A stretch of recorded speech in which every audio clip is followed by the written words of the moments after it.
পহেলগামে সন্ত্রাসী হামলার ঘটনায় প্রতিশোধের আগুনে জ্বলছে ভারত। এই গোটা হামলার পেছনে পাকিস্তানের মদত রয়েছে, আর তাই যোগ্য জবাব দেওয়ার কড়া হুঁশিয়ারি দিয়েছে মোদী সরকার। আর তারপর থেকে ভয়ে কাঁপছে পাকিস্তান।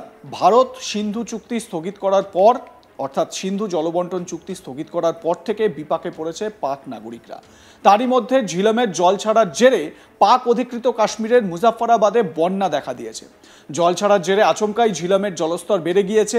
মুজাফফরাবাদে বহু মানুষ ঘর ছাড়া। এই পরিস্থিতিতে পাকিস্তান ভারতের ওপর ক্ষেপে পাক অধিকৃত কাশ্মীরে বিক্ষোভ শুরু। স্থানীয়রা 1949 সালের করাচি চুক্তি থেকে সরে আসার হুমকি দিয়েছে। এক ঝলকে আপনাদের সেই বিক্ষোভের ছবিটা আগে দেখাই। দেখুন কি অবস্থা পাক অধিকৃত কাশ্মীরের মুজাফফরাবাদে।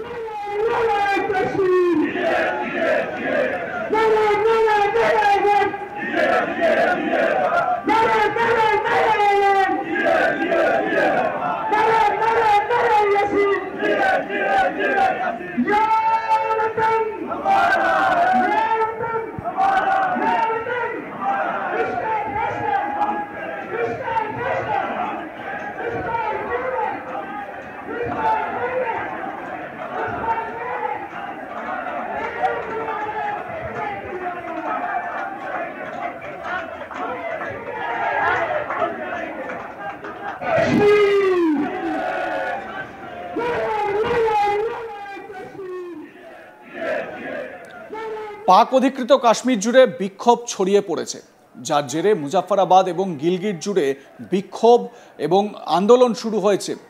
বিক্ষোভকারীরা হুমকি দিয়েছেন যে ভারত পাকিস্তানের সংঘর্ষের নামে যদি তারা অধ্যাদেশটি পুনর্বহাল করার চেষ্টা করে, তাহলে বলা হচ্ছে যে ভারত পাকিস্তান সংঘর্ষের নামে যদি অধ্যাদেশ জারি করার চেষ্টা করা হয়, তাহলে তারা 1949 সালের করাচি চুক্তি থেকে পিছু হটতে বাধ্য হবে, তারা পিছু হটার চেষ্টা করবে।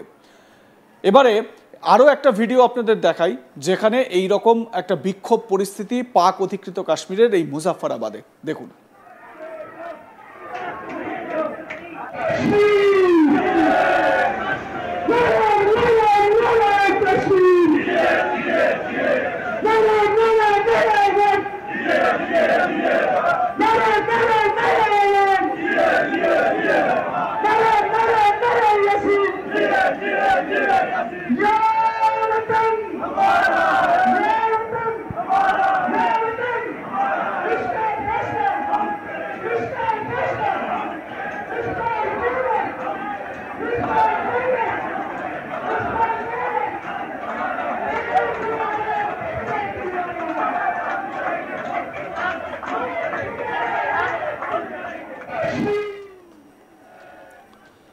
অন্যদিকে অনন্তনাগের ভেরিনাগ এলাকা থেকে ঝিলম বা বিতস্তা নদী বয়ে গিয়েছে জম্মু কাশ্মীরের উপর দিয়ে।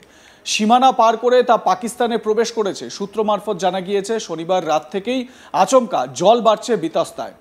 বন্যা পরিস্থিতি পাক অধিকৃত কাশ্মীরে। ঝিলমের জল ছাড়ার জেরে পাক অধিকৃত কাশ্মীরের মুজাফফরাবাদে বন্যা।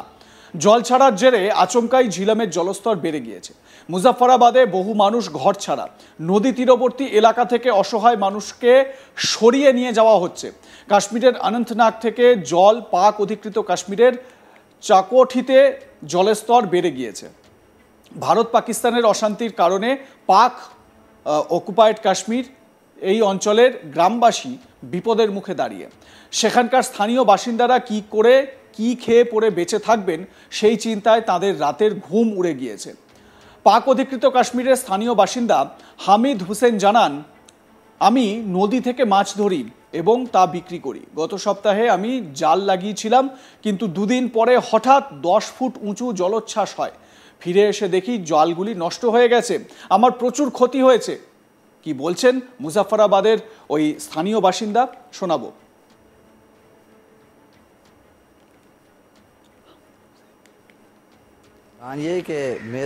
I cross the river to fish and sell it locally, just enough to get by. Last week I set my nets, but 2 days later a sudden 10-foot surge of water hit. By the time I returned, the nets were gone. I suffered heavy losses.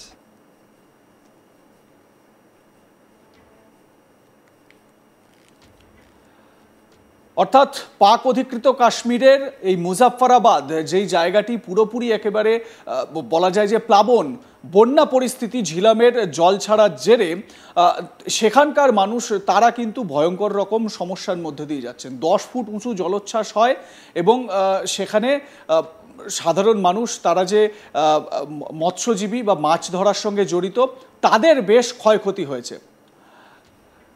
এবং এখানে যেটা জানা যাচ্ছে, পাক অধিকৃত কাশ্মীরের প্রাক্তন প্রধানমন্ত্রী রাজা মোহাম্মদ ফারুক হায়দার খান জানান, ভারত ও পাকিস্তানের মধ্যে দ্বিপাক্ষিক চুক্তি আছে, কিন্তু এই সিন্ধু জল চুক্তি ত্রিপক্ষীয়। এটি কেবল ভারত ও পাকিস্তানের মধ্যে নয়, বিশ্ব ব্যাংকও আছে। এই চুক্তির বিষয়ে যা বলা হচ্ছে তাতে করে ভারত বা পাকিস্তান কেউই এই চুক্তি থেকে সরে যেতে পারবে না। এই চুক্তি বাতিল করতে চাইলে তাদের পারস্পরিক সম্মতি জানাতে হবে। রাজা মোহাম্মদ ফারুক হায়দার খান, পাক অধিকৃত কাশ্মীরের নেতা, তিনি কি বলছেন শোনাবো।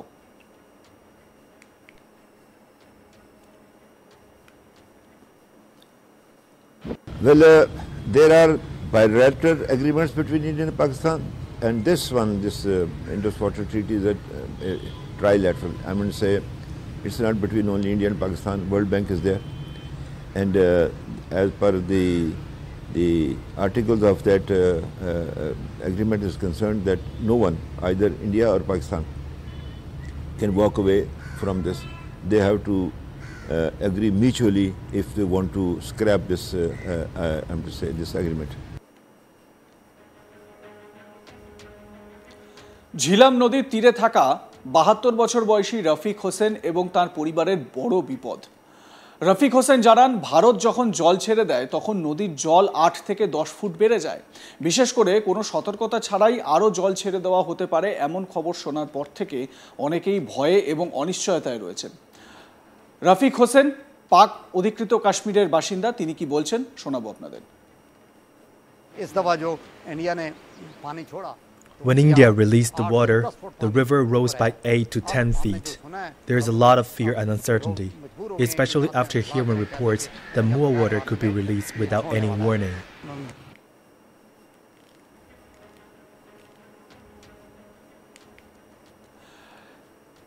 এই পহেলগাম হামলার বদলা নিতেই প্রধানমন্ত্রী নরেন্দ্র মোদী ভারতীয় সেনাকে অভিযান পরিচালনার পূর্ণ স্বাধীনতা দিয়েছেন।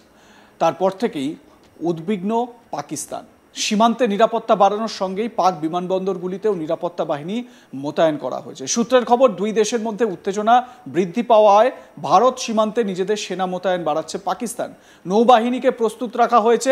পাকিস্তানি সেনাবাহিনী ভারতের সীমান্তে বিমান প্রতিরক্ষা এবং আর্টিলারি ইউনিটকে এগিয়ে এনেছে। চীন থেকে আসা SH-15 হাউটজারগুলি পাকিস্তান সেনাবাহিনীতে অন্তর্ভুক্ত করা অব্যাহত রয়েছে এবং ইউনিটগুলিকে ভারতের কাছাকাছি অবস্থানে মোতায়েন করা হচ্ছে। লাইক, কমেন্ট, শেয়ার করে আপনাদের মতামত জানান। দেখতে থাকুন আজ তাক বাংলা। সাবস্ক্রাইব করুন আমাদের ইউটিউব চ্যানেলটি, বেল আইকন প্রেস করুন নোটিফিকেশন পেতে।